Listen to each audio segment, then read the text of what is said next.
जर तुम्ही तुमचा श्वास 45 सेकंदांपर्यंत रोखू शकतात तर तुमच्या लंग्स हेल्दी आहेत। फिटनेस तर लाईफ आहे यार माझी। कॉलेजला असण्यापासून मी जिमला जायचो, पण खरं बोलू ना, सर्दी खोकला झाला ना तर पूर्ण मूडच खराब होऊन जातो। पुढचं तर तुम्हाला माहितीच आहे, आपला घसा दुखायला चालू होतो, मग नंतर कोरडा खोकला चालू होतो, त्यावर आपण मेडिसिन्स घेतो।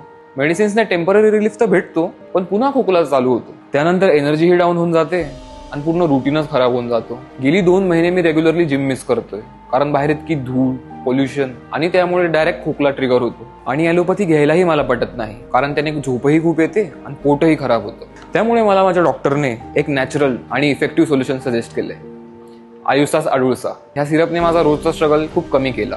खरंच काही दिवसातच खोकला गायब, कारण ह्यात 12 शुद्ध भारतीय हर्ब्स आहेत, जे की आपल्या आजी आजोबांच्या काळापासून वापरात आहेत, जसे की अडुळसा, हळदी, यष्टीमधू आणि इतर काही। या हर्ब्स म्युकसला नॅचरली बाहेर काढतात, त्यांना फक्त सप्रेसच नाही करत, तर त्यांना मुळापासून बाहेर काढतात। कारण हे कफ सिरप दुसऱ्या कफ सिरप सारखं नाहीये, तर हे non drowsy, chemical free and paraben free आहे। जर तुम्ही अशा हेवी आणि ड्राउझी कफ सिरप्सला कंटाळले असाल तर आयुसास अडुळसा मी तुम्हाला नक्कीच रेकमेंड करेन। ट्रस्ट मी, हे पटकन काम करतं विदाउट एनी साइड इफेक्ट्स।